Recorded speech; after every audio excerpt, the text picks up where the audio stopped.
Hi everyone, Ashley here and welcome back to Dress to Jet. This is going to be another video in kind of a series about my getting ready for my European trip, which will be 2 weeks long. So today I'm going to be talking about packing my checked-in suitcase. So kind of how I pack, what I use, and all of that. If you want to know what I'm actually going to be packing, check out the last video here, which I always pack light, so I kind of stayed with that, but I also did something new where I tried a capsule wardrobe using like a palette of colors. So that was new to me and that was really fun. So check the video out for that if you want to know what's actually going to be in my suitcase. This video is for how I'm going to pack that. So let's get started.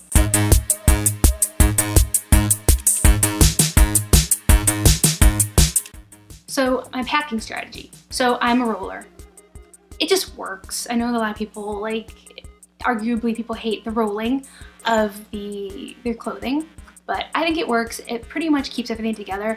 I don't have a lot of easily wrinkleable clothes. Some people say it helps with the wrinkles. Some people say it doesn't help with the wrinkles. I don't have a problem with it. I'm not even really a wrinkle phobe, so I don't care if my clothes are kind of wrinkled. So that's the die-hard roller of my clothes. So that I've always done. This time I am trying a new kind of addition to that, which is packing cubes. So for this trip, I bought my husband and I both a set of packing cubes. This is mine and it's from Gonex. I just got it on Amazon. I'll link below the link if you like what you see here. Yeah, so it's a small, medium, and a large, and they kind of come like tucked into each other, and they're also expandable. So let's have a look at these. So this one, I believe, is the medium, and it just goes all the way around. So this is the medium one, and as you can see, it expands. So if you've got something pretty thin in there, you can zip it up. But on the way home, when you probably need more room, they do expand. So inside the actual pocket is the small one. Same pretty much design each time. It's just this is the small, this is the medium, and then the large one is actually quite much larger. And they even have little handles. So if for some reason you want to carry them by themselves, you can. And they all expand. So, and they all are kind of breathable because they all have a mesh in the front. So this will be like an addition to me rolling, so I will be rolling my clothes in each of these. It's just I think they're gonna work really well. It's gonna keep everything together. You can do them by type of clothing, like, hey, I'm gonna keep all my undergarments in the small one, or I'm gonna keep all my shirts in this one, or I wanna keep these things separate. And also, no matter how well you pack your suitcase, how well you secure the stuff, everything kind of, it's jostled about when you open it at your destination. So nothing's gonna get jostled about in here. These will might jostle about, but everything inside will be where you left it. So I really like that. And also something I've had before is just something, so this is like a little garment bag that I got from Daiso. And it's kind of a similar thing, but it's much more mesh than those, and it doesn't expand. It's already kind of already expanded, and it has a handle here, and it's so cute. So I usually keep like underwear and bras in here, or dirty clothes, because you want to keep those separate usually. So you know if you're done like wearing this until you get home, or until you get to like some kind of place where you can wash your clothes, put them in here, keep them separate from the rest of your clothes. So I really like these too, and this is essentially a packing cube. I just didn't know it when I bought it, and it's so cute. So I'm going to be using the packing cubes and my rolling technique to pack my bag. Another really good tip that I always do when I'm traveling to Europe is that I bring a personal item on the plane. So I bring a book bag with all my stuff I need for the flight and things I would need on hand, like my passport, obviously. But what I don't bring is a carry-on bag.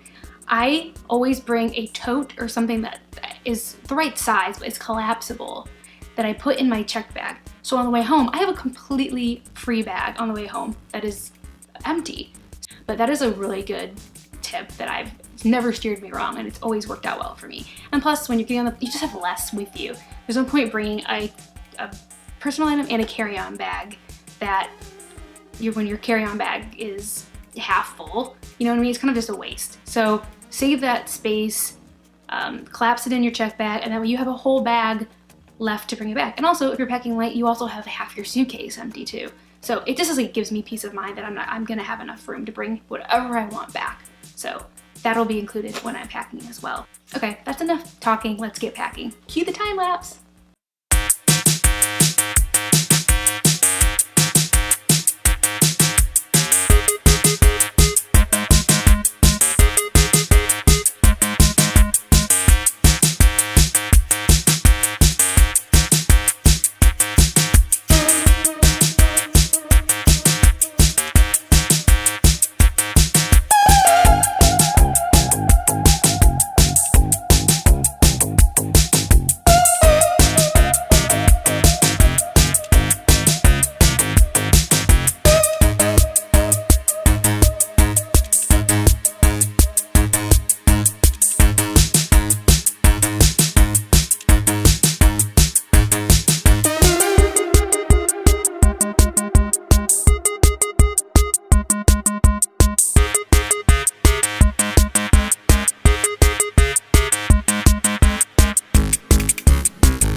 Okay, I'm all packed and ready to go. I hope you enjoyed that and maybe got a few tips out of it to help you pack better for like long haul trips that you'll be going on. If you like this video, please like and subscribe so you don't miss anything in the future. Okay, see you next time. Bye.